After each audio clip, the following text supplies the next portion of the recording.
Fala pessoal, bem-vindo à aula de número 8 do nosso curso sobre Nova Ordem Mundial. Uma das principais motivações dos players financeiros durante e após a Primeira Guerra Mundial sempre foi a criação de um governo mundial depois do conflito. Então, após o armistício de 11 de novembro de 1918, o presidente norte-americano Woodrow Wilson, acompanhado do misterioso assessor principal dele, um sujeito chamado Edward House, ou Coronel House. Woodrow Wilson e o Coronel House viajaram para a Europa para participar das negociações que iam constituir a Liga das Nações. O House ele era um defensor ferrenho daquele socialismo proposto por Karl Marx. As negociações na Europa terminaram com a criação das Ligas das Nações, mas com a não adesão dos Estados Unidos. Mas o House não desistiu. Em 1919, ele foi lá e se reuniu em Paris com alguns membros de uma sociedade secreta chamada Távola Redonda.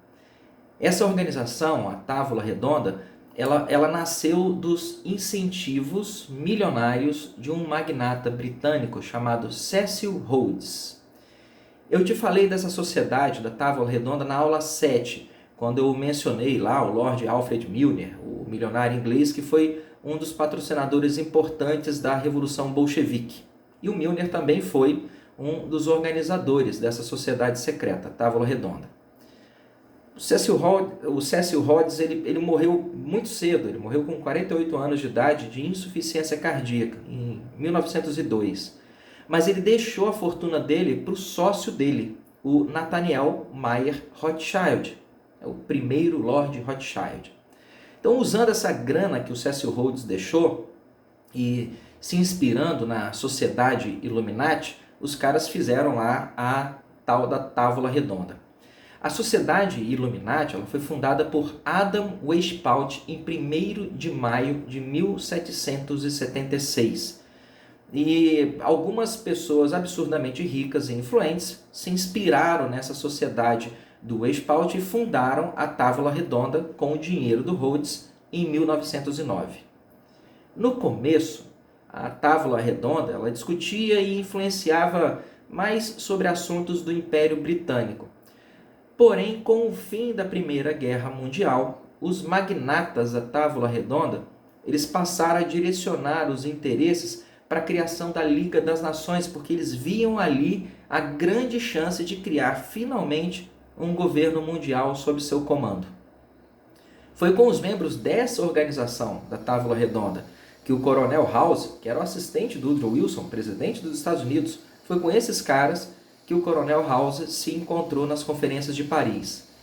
A intenção deles era criar uma estratégia capaz de influenciar a opinião pública norte-americana a favor da formação de um governo mundial. E a isca para isso era fazer tudo sempre debaixo daquele lema assim: nós estamos aqui para promover a paz.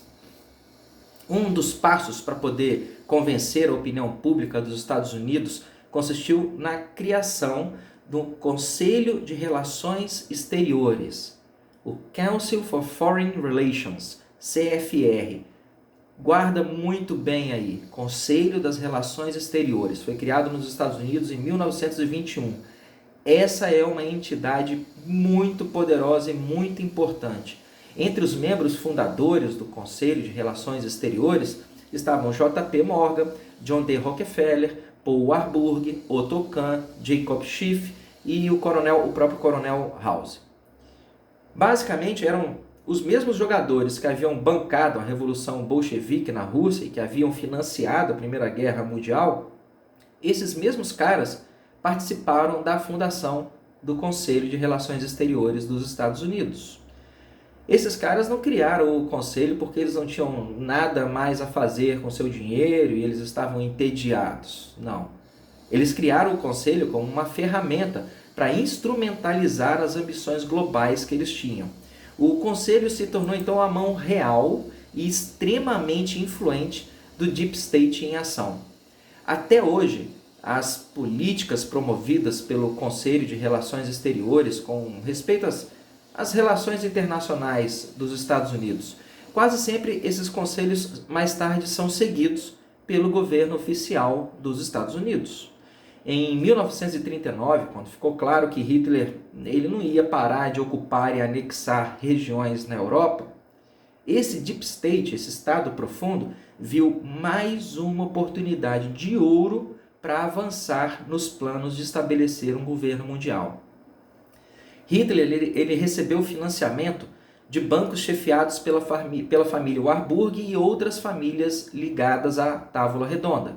Do outro lado da guerra, no lado americano, por exemplo, o Conselho de Relações Exteriores controlou o Departamento de Estado para garantir que, quando a Segunda Guerra terminasse, que não existissem mais obstáculos nessas intenções de um governo mundial. Dos oficiais do Departamento de Estado que estavam envolvidos no Comitê para Assuntos pós-Segunda Guerra, só um desses caras não era membro do Conselho de Relações Exteriores. Quando a Segunda Guerra chegou ao fim, foram essas pessoas que se reuniram para formar a Organização das Nações Unidas, a ONU. Nada menos que 47 membros do Conselho de Relações Exteriores dos Estados Unidos estavam entre os membros da delegação norte-americana que participou da criação da ONU. O Conselho de Relações Exteriores ele dominou tão completamente o Departamento de Estado que pouquíssimos secretários de Estado nos Estados Unidos foram indicados fora do círculo de conhecidos dos membros e associados do Conselho de Relações Exteriores. A Madeleine Albright, que foi secretária de Estado lá é como se fosse o chefe da Casa Civil. A Madeleine Albright ela foi secretária de Estado lá nos Estados Unidos entre 97 e 2001, durante o governo do democrata Bill Clinton. E ela já atuou na mesa diretora do Conselho de Relações Exteriores. O Colin Powell, que era general e foi secretário de Estado de 2001 a 2005, durante o governo republicano de George W. Bush, o Colin Powell se tornou membro da mesa diretora do Conselho de Relações Exteriores em 2007.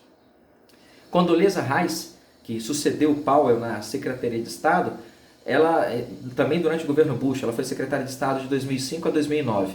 Ela também foi fellow do Conselho de Relações Exteriores. E por aí vai. O Conselho continua bem atuante nos Estados Unidos. E assim como a ONU, a intenção dele é construir uma nova ordem mundial teoricamente responsável pela manutenção da paz e da ordem econômica em todas as nações. Teoricamente. A única maneira de você fazer isso é você criar uma ditadura socialista, totalitária e global, patrocinada e controlada, evidentemente, pelos financiadores que irão lucrar enormemente com isso.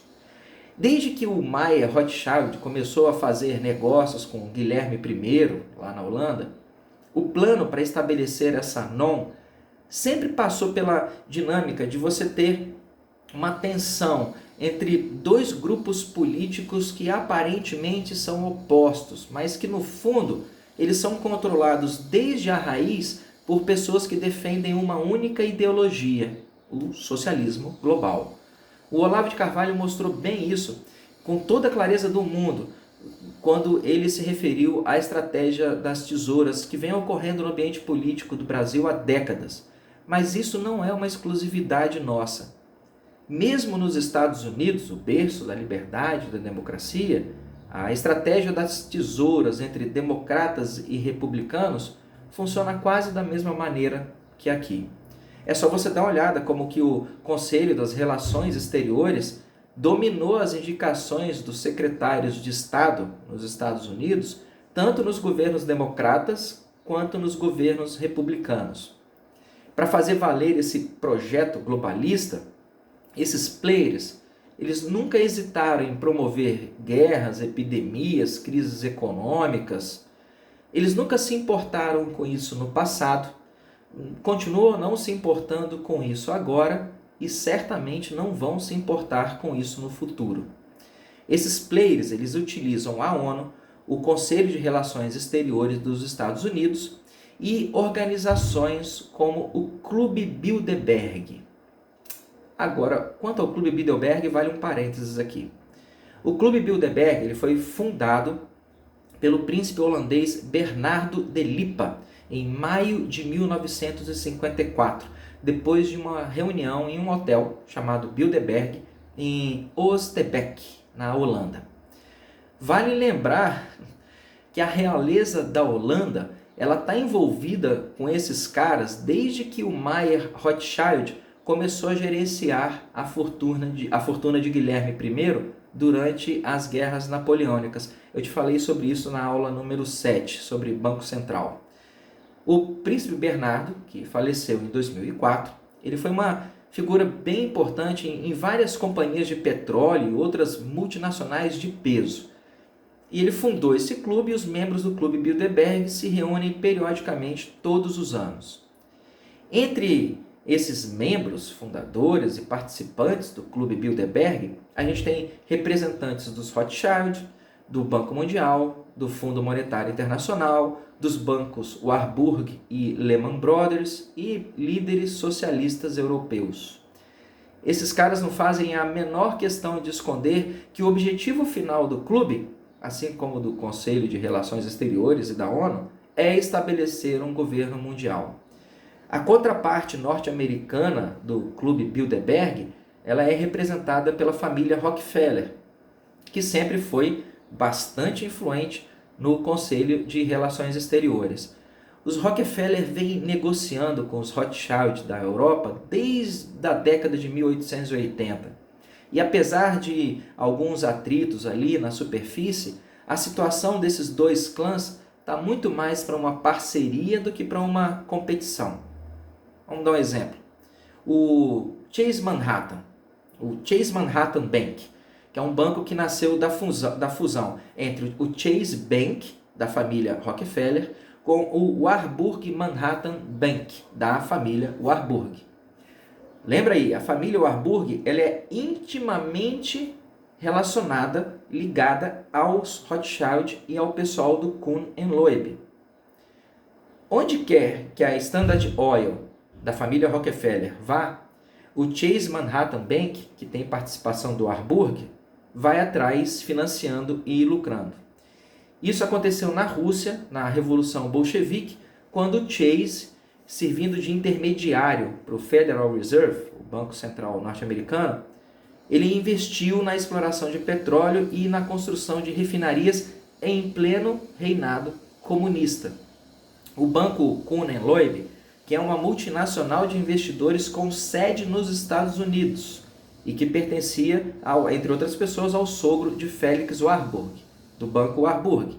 O Banco Kuhn e Loeb, americano, também participou do financiamento do primeiro plano quinquenal de Stalin.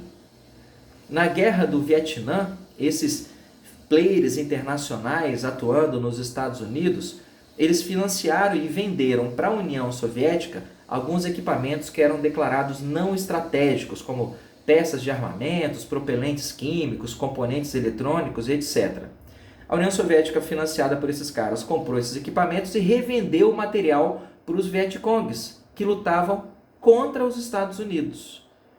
Ou seja, os players financiavam o esforço de guerra dos norte-americanos e dos Vietcongs, ganhando dos dois lados do conflito ao mesmo tempo, enquanto o conflito durasse.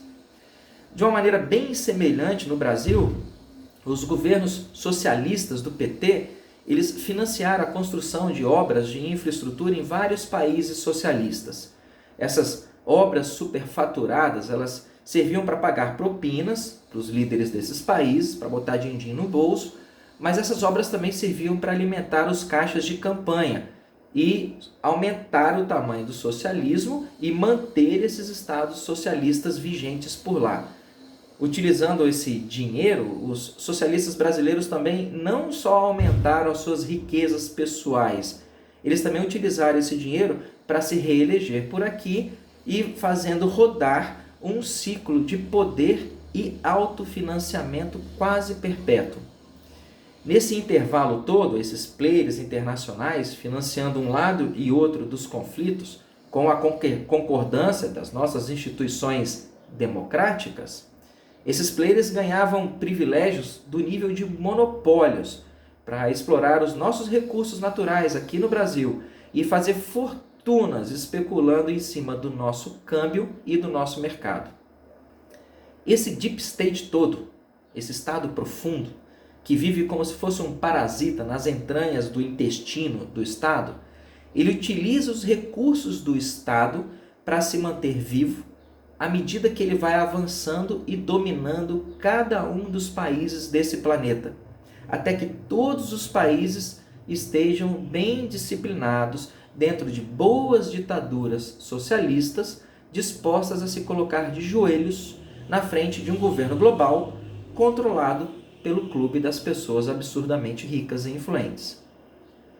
Mesmo tudo isso explicado desse jeito e desenhado desse jeito, algumas pessoas têm dificuldade para entender por que os super ricos defendem tanto o socialismo. É por isso, para poder deixar isso o mais claro possível, é que eu acho que vale a pena explorar esse assunto com maior profundidade. E esse vai ser o tema da aula de número 9 do nosso curso sobre NOM. Por que os socialistas têm como defensores os caras muito ricos? Parece que não faz sentido, mas faz. Você vai entender na aula 9 e eu te vejo lá. Por enquanto, põe a cachola para pensar, Nil. Um abraço.